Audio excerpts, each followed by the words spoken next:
Whoa! Good morning there, everyone. It's summertime on day 4 of the MST Thru Hike. And it is 10:30 a.m. and it is not warming up very quickly. Last night was pretty brutal. I think it got down to 22, something in the 20s. I stopped for 2 hours at the post office in Balsam to charge my phone and reorganize and upload some videos. So by the time it got dark, I was still hiking, and there weren't a whole lot of options. I stopped at a campsite on segment 2, marked campsite, mile 2004, I think. And it was clear, and it had a fire ring, so it was official, but it was on a ridge. And the wind last night, I think it was 7 to 9 miles an hour all night long, and it was just pouring over that ridge.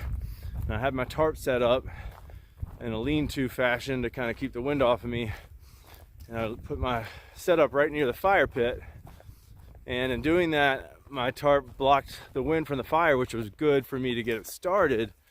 But once the fire was good and hot, the wind block of my tarp kind of created this little vortex where the smoke from the fire was just rolling right under my tarp. I mean, I was warm while the fire was going, but I thought I was going to choke myself out up in there. So fire dies down, smoke goes away, I'm able to finally get to sleep. Earplugs in because the tarp is flapping pretty hard in the wind. And I just slept in the fetal position all night with my quilt just all the way up over my head.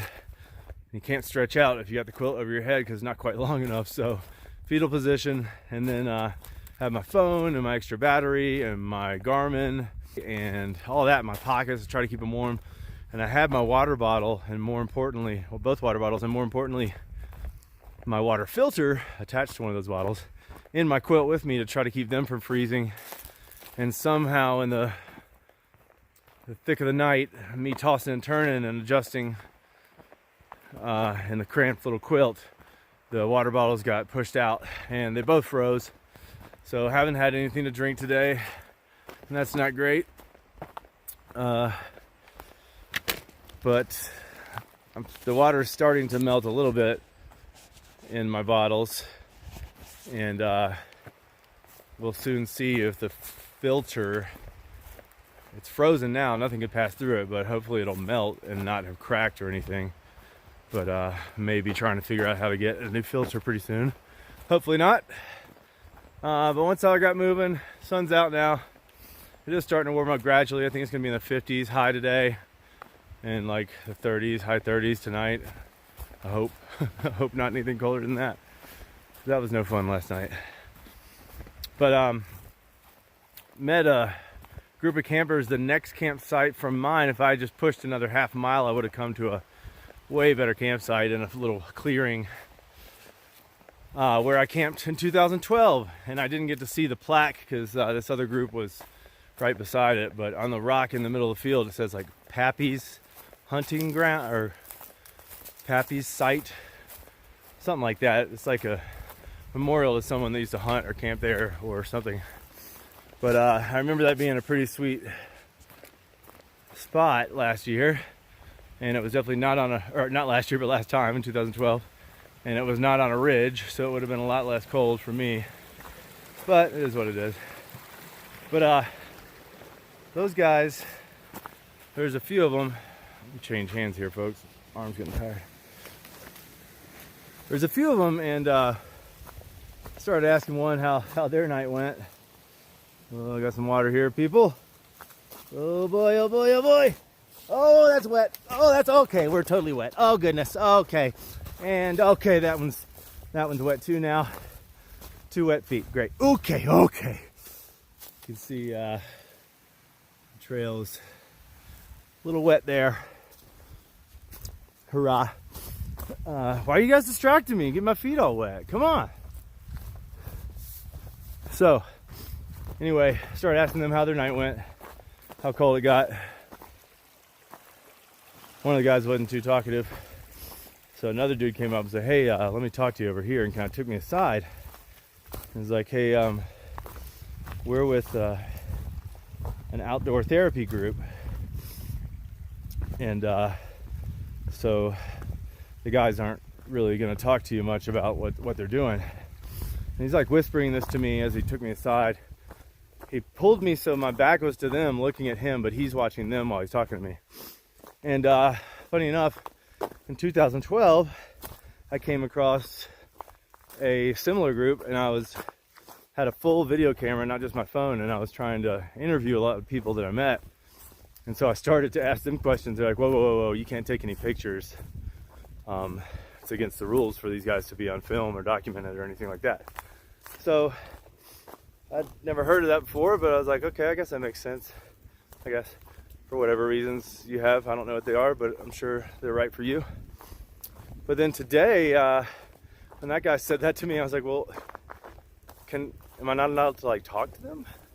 Like just make conversation and be nice? And he's like, well, they just might beat around the bush as far as, telling you, because I was asking them how long they were out and where they were camping, where they're from and stuff. So he's like, they just might not give you a lot of straight answers. So understood, no problem.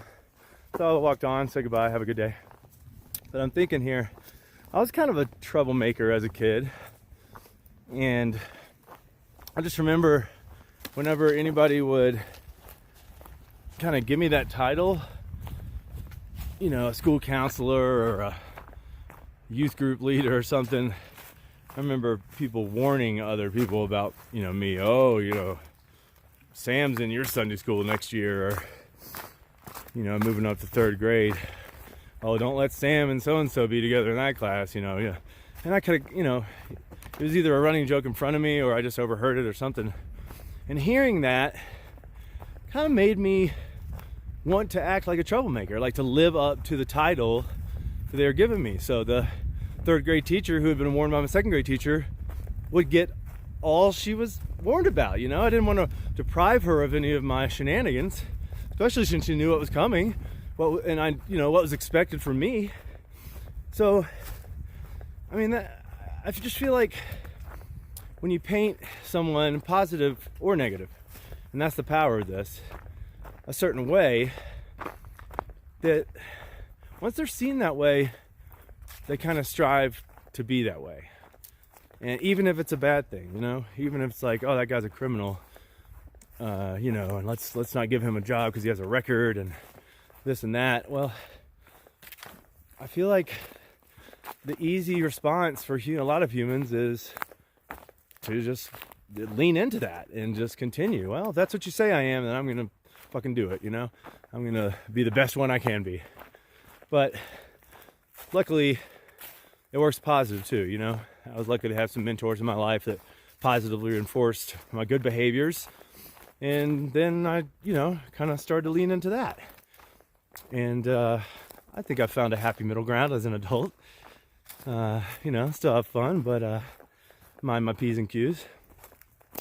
So if I were going to start a outdoor therapy program, I kind of would encourage, maybe not to tell their full name or where they're from or, what they're dealing with, but at least to be open to talking with other people who aren't in the program. Because through hiking, I've learned like the best parts of through hikes are the people you meet, and that's kind of what you take away, is this renewed faith in humanity, or the generosity and their kindness. And that's a big part of the therapy of through hiking for me. So if I were going to start an outdoor therapy group, I think that would be an important lesson we could all hope to learn. But anyway, it was nice to see other people out enjoying themselves and enjoying a great camp spot. I was a little jealous.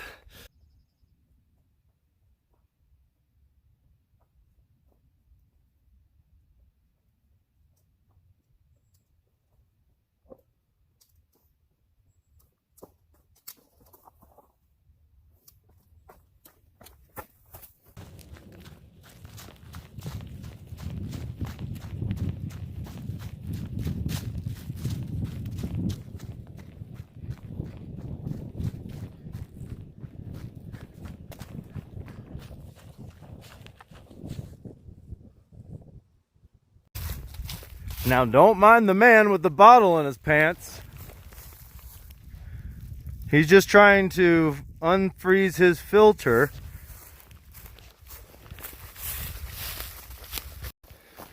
So, this is day 4, and I have already had 2 trail angels reach out to me and offer assistance, or a ride or a meal. And it's so kind to already be getting that kind of love. One trail angel I'd met before, a good friend of mine, Justin, who lives in Waynesville. And then another person I'd not met before, who heard me on the Elixir podcast, and we have some mutual friends. So it's really awesome to hear from folks. And because my water filter did end up freezing last night, but now Justin, my main man, my homie through thick and thin, had a couple hours free today, drove to the parkway, picked me up at an overlook, took me down to the closest Walmart.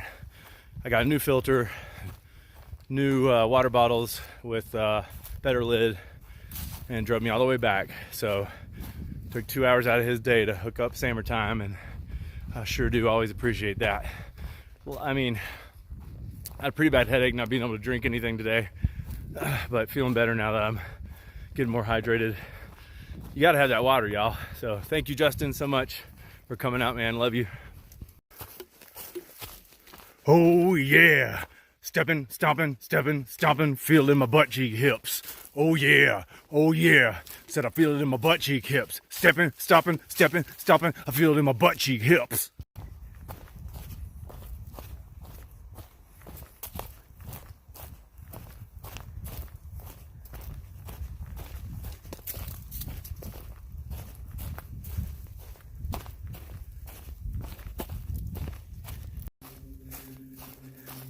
Shout out to Tony and Keely I just met on the trail. Look like they were out for a day hike, maybe more. Super friendly folks. Good to run into y'all. Just getting comfortable in my little setup. About to get ready for bed here on day 4. My eyes have been irritated all day. I don't know if you can tell, but that smoke from the fire last night just really damaged, just beat up my eyeballs. But hopefully after a night with them closed and no fire around, I'll be good tomorrow. So I'm not sure how cold it's going to get tonight. I know it's not going to be as windy where I am.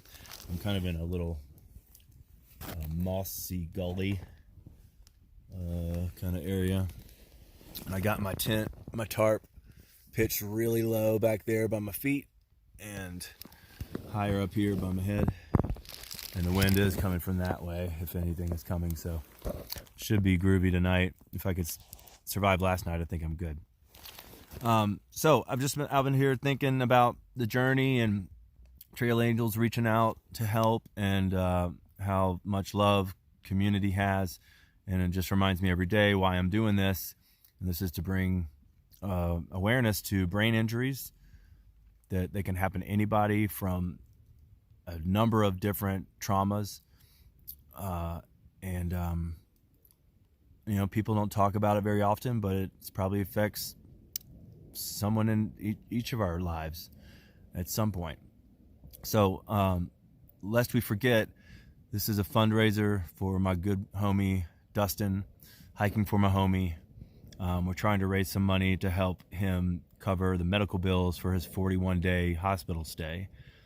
And we are over halfway to our goal. So badass. You can pledge or donate. Pledge by the mile or donate a flat fee if you're able by following the link in the description. That's pledgeit.org/recovery-fund-4-Dustin. A lot of dashes in there.